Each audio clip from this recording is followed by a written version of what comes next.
Welcome back to vintage electronics online class. எலக்ட்ரானிக்ஸில் பேசிக்காக என்ன இருக்குன்னு சொல்லி இன்றைக்கி பார்ப்போம். ஒரு எலக்ட்ரானிக்ஸ் சர்வீஸ் இன்ஜினியர்கிட்ட முக்கியமாக இருக்க வேண்டியது என்னென்னா, இந்த மாதிரி ஒரு சுவிட்ச் போர்டு. இதில் என்னெல்லாம் இருக்குன்னா, ஒரு சுவிட்ச், ஒரு சாக்கெட், இங்கே ஒரு சாக்கெட்டு, ஒரு 100 வாட்ஸ் பல்பு. இந்த சுவிட்சை ஆன் பண்ணும்போது நமக்கு இதில் பவர் கிடைக்கும். நம்ம டேப் ரெக்கார்டர் என்ன வேணாலும் இதில் போட்டு நம்ம ப்ளே பண்ணிக்கலாம்.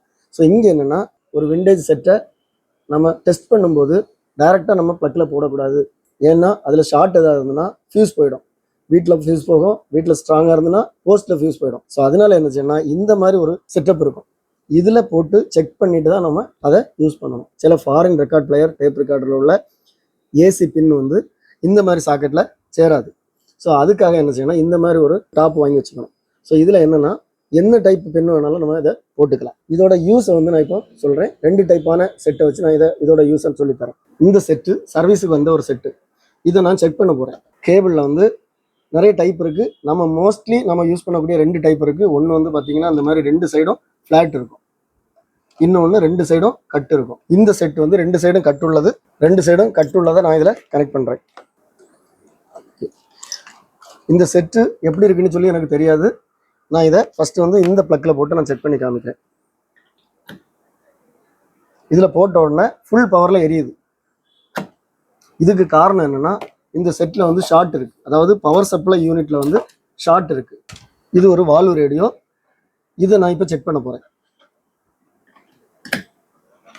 நீ பாருங்கள், இந்த ரேடியோ ஆன் ஆகி அது ரெடியான மோடில் வரும்போது இது லைட்டாக எரியும். ஸோ இதுக்கு அர்த்தம் என்னென்னா, இந்த valve radio power supply side நல்லா இருக்குது, இதில் ஷார்ட் இல்லை. ஸோ இப்போ நம்ம தைரியமாக இதை நம்ம சாதா ப்ளக்கில் போட்டு நம்ம இதை செக் பண்ணி இதில் என்ன ப்ராப்ளம் இருக்குன்னு சொல்லி கண்டுபிடிக்கலாம். அடுத்த டூல் பார்த்தீங்கன்னா மல்டிமீட்டர். மல்டிமீட்டரில் 2 டைப் இருக்குது, digital meter, analog meter. Mostly vintage electronic service engineers use பண்ணக்கூடியது பார்த்தீங்கன்னா இந்த அனலாக் மீட்டர். அனலாக் மீட்டர்னால் இந்த மாதிரி பாயிண்டர் வந்து மூவ் ஆகும். ஸோ இதுதான் அனலாக் மீட்டர். இதில் நாம் யூஸ் பண்ணக்கூடியது என்னெல்லாம்னா, இவ்வளோ ரெசிஸ்டன்ஸ் ரேஞ்ச், இது இவ்வளோ ஏசி வோல்ட்டு, இது இவ்வளோ டிசி வோல்ட்டு, இவ்வளோ தான் நம்ம மோஸ்ட்லி யூஸ் பண்ணுவோம். எலக்ட்ரானிக்ஸில் ரொம்ப பேசிக்கான காம்போனன்ட் என்னென்னா ரெசிஸ்டர். இந்த மாதிரி இருக்கும், இதுதான் ரெசிஸ்டர். இதில் பார்த்தீங்கன்னா நிறைய கலராக இருக்கும். மோஸ்ட்லி எல்லா ரெசிஸ்டர்லையும் இந்த மாதிரி 4 கலர் இருக்கும். நான் இந்த ரெசிஸ்டரை எக்ஸ்பிளைன் பண்ணுறதுக்காக அதே மாதிரி பெருசாக அந்த மாதிரி பண்ணியிருக்கிறேன். ஸோ இது கலர் கோடுன்னு சொல்லுவோம். ஒவ்வொரு ரெசிஸ்டர்லையும் இந்த மாதிரி டிஃப்ரெண்ட் கலர் கோட்ஸ் இருக்கும். இந்த கலர் கோட்ஸை யூஸ் பண்ணி தான் நம்ம இதோட வேல்யூவை சொல்லுவோம். ஸோ சிலவங்க என்ன பண்ணுவாங்கன்னா, மல்டிமீட்டர் எடுத்து இதை மெஷர் பண்ணி பார்ப்பாங்க. ஆனால் போர்டில் இந்த ரெசிஸ்டர் இருக்கும்போது நம்ம மல்டிமீட்டர் எடுத்து மெஷர் பண்ணி பார்க்க முடியாது. இந்த கலர் கோடை வச்சு தான் நம்ம கண்டுபிடிக்கணும். இந்த கலர் கோடை ஈஸியாக ஸ்டடி பண்ணுறதுக்கு ஒரு கலர் கோட் சார்ட் வந்து நம்மகிட்ட இருக்குது.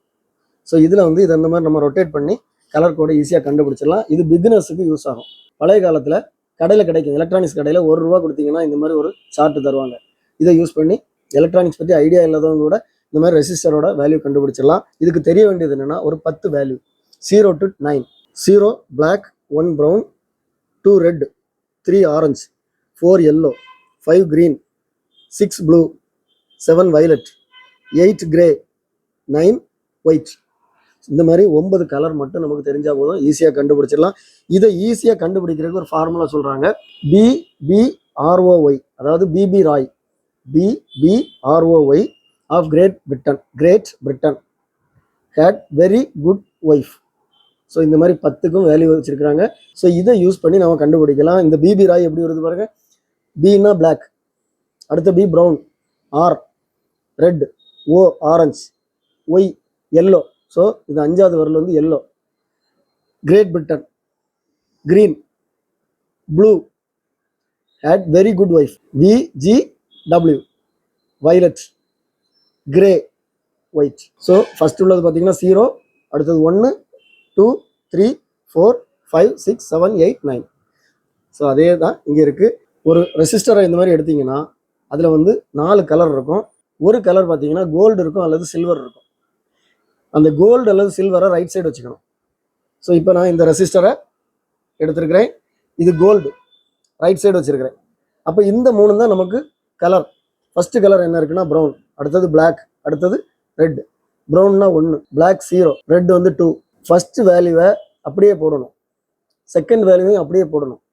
தேர்ட் வேல்யூ என்னதோ 2னா 20, 3னா 30, 4னா 40, 1னா 10. இப்போ பாருங்க, ஃபர்ஸ்ட் வேல்யூ அப்படியே போடுறேன், ப்ரௌன் 1, 0 ரெண்டு வேல்யூ அப்படியே போடுறேன், 1 0 போட்டாச்சு. இது ட்ரூ 2 0, 1 0 2 0, 1 0 2 0னா 1000 ஓம்ஸ் 1 கிலோ ஓம். இது வந்து 1K. இதை எடுத்துங்க. இதில் சில்வர் இருக்கு, ஸோ சில்வரை ரைட் சைடு வச்சிருக்கிறேன். இந்த 3 கலரையும் எடுக்கிறேன். ப்ரௌன் 1 0 1 0 அப்படியே போட்டுறேன். இது 5 கிரீன் 1 0 5 0, அப்போ 1 போட்டு 6 0, 6 0 வந்து M, ஸோ 1 மெகா ஓம். இதோட வேல்யூ வந்து 1 மெகா ஓம். இதை எடுத்துக்குவோம். கோல்டு ரைட் சைடு வச்சிருக்கிறேன். ஸோ இப்படி திருப்பி வச்சோம்னா எல்லாமே மாறி போகும். அதனால ஒரு ரூல் வச்சுக்கணும். கோல்டு அல்லது சில்வரை நம்ம ரைட் சைடு வச்சுட்டு ஃபர்ஸ்ட் கலர் வந்து என்னது ப்ரௌன் 1 0 1 0, ஆரஞ்சு 3 0 1 0 3 0, 10K. ஏன்னா 3 வந்தா K போடணும், 6 வந்தா M. இதே வேல்யூவை நம்ம இதில் பார்ப்போம். இப்போ நான் 10K பார்த்தேன்ல, இதாக இருக்கு. ஃபர்ஸ்ட்ல வந்து பாருங்க, ப்ரௌன் வச்சிருக்கிறேன். ஃபர்ஸ்ட்ல ப்ரௌன், அடுத்தது பிளாக், ப்ரௌன் பிளாக், அடுத்தது ஆரஞ்சு 1 0, 10K. ஸோ இது வந்து நம்ம ஈஸியாக கண்டுபிடிச்சிடலாம். மல்டிமீட்டர் எடுத்து நம்ம எப்படி கண்டுபிடிக்கிறது? நான் இப்போ எடுத்துருக்கிறது வந்து 10K. 10Kனா எப்படி இருக்கும்? ப்ரௌன் பிளாக் ஆரஞ்சு இருக்கு. ஸோ இது 10Kனால நாம் எங்கே வைக்கணும்னா, இங்கே பாருங்கள், இன்று 10Kல வச்சோம்னா இங்கே 1 காமிக்கும், ரொம்ப பக்கத்தில் காமிக்கும். இன்று 1K போட்டோம்னா இங்கே 10 காமிக்கும். ஸோ இன்று 1Kல போட்டுக்கும். இன்று 1Kல போட்டிருக்கேன். ஏன்னா இது 10Kனால இங்கே பாருங்கள், மல்டிமீட்டர் எடுத்து மெஷர் பண்ணும்போது ஒரு ப்ரோபை நம்ம கையெடுத்து தொடலாம், இப்படி பிடிச்சிக்கலாம். ஆனால் ரெண்டையும் பிடிச்சோன்னா இங்கே வேல்யூ வந்து அங்கேயே காமிக்கும். இங்கே பாருங்க, நான் ஓடுது பாருங்க, நான் இப்போ சும்மா பிடிச்சாலே இங்கே ஓடுது. ஸோ நான் இந்த மாதிரி பிடிக்கக்கூடாது. ஒரு சைடை நம்ம இப்படி சேர்த்து வச்சு பிடிச்சிக்கலாம், ஒரு சைடை நம்ம இப்படி ஃப்ரீயாக விட்டுட்டு இந்த மாதிரி தான் வைக்கணும். ஸோ இந்த மாதிரி செக் பண்ணும்போது ஃபஸ்ட்டு பண்ண வேண்டியது என்னன்னா, நம்ம என்ன ரேஞ்சில் வச்சுருக்கோமோ அந்த ரேஞ்சில் இங்கே செட் பண்ணிவிட்டு இந்த மாதிரி ரெண்டையும் ஸ்டார்ட் பண்ணி பிடிச்சிக்கணும். பிடிச்சிட்டு இந்த அட்ஜஸ்ட்மெண்ட், இதுக்கு பேர் 0 அட்ஜஸ்ட்மெண்ட்னு சொல்லுவோம். ஸோ இதை அட்ஜஸ்ட் பண்ணி இந்த எண்டை கரெக்டாக வைக்கணும். அனலாக் மீட்டரில் இது ஒரு முக்கியமான ஒன்று. ஸோ இந்த மாதிரி எண்டு கரெக்டாக இருக்கணும். பாருங்கள், கரெக்டாக எண்டு போய் நிற்கும். இனிதான் நம்ம மெஷர் பண்ணணும்.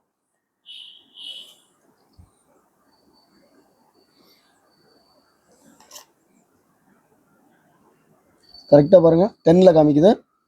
இங்கே இன்டு 1 இருக்குது. So 10 × 1 10K. அடுத்தது பாருங்கள், 470 ஓம்ஸ். ஸோ இதை இந்த ரேஞ்சில் செக் பண்ண முடியாது, அசையவே செய்யாது. இங்கே பாருங்கள், காட்டவே செய்யாது. 470 ஓம்ஸ் பார்க்க முடியாது. ஸோ நமக்கு எங்கே கொண்டு வரணும்னா இன்டு 10 போடலாம். இன்டு 10 அப்போ ஸோ எதில் காமிக்குது பாருங்கள், இது 30 40 40க்கும் 50க்கும் இடையில காமிக்குது.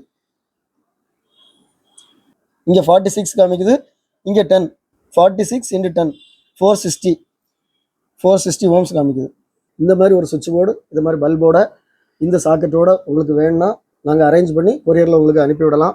அதே மாதிரி ரெசிஸ்டருக்கு இந்த மாதிரி கலர் கோடு கண்டுபிடிக்கிறது உங்கள் பிள்ளைங்களுக்கும் இது யூஸ் ஆகும். இது வேணும்னா நீங்கள் கேட்டிங்கன்னா நான் கொரியர் பண்ணி தரேன். அடுத்த லெசனில் ஏசினா என்ன, டிசினா என்ன, டையோடு, கெப்பாசிட்டர், ரெக்டிஃபயர், இந்த மாதிரி டிரான்ஸ்ஃபார்மர் எப்படி ஃபங்க்ஷன் ஆகுது, ஸோ இதெல்லாமே நம்ம அடுத்த லெசனில் படிக்க போகிறோம். இந்த லெசன் உங்களுக்கு பிடிச்சிருந்துன்னா லைக் பண்ணுங்கள், கமெண்ட் பண்ணுங்கள், ஷேர் பண்ணுங்கள். இன்னும் பேசிக்காக வேறு ஏதாவது தேவைன்னா நீங்கள் கமெண்டில் சொல்லுங்கள். கண்டிப்பாக நான் அடுத்த லெசனில் அதை ஆட் பண்ணி விடுறேன். அடுத்த லெசன் வர வரைக்கும்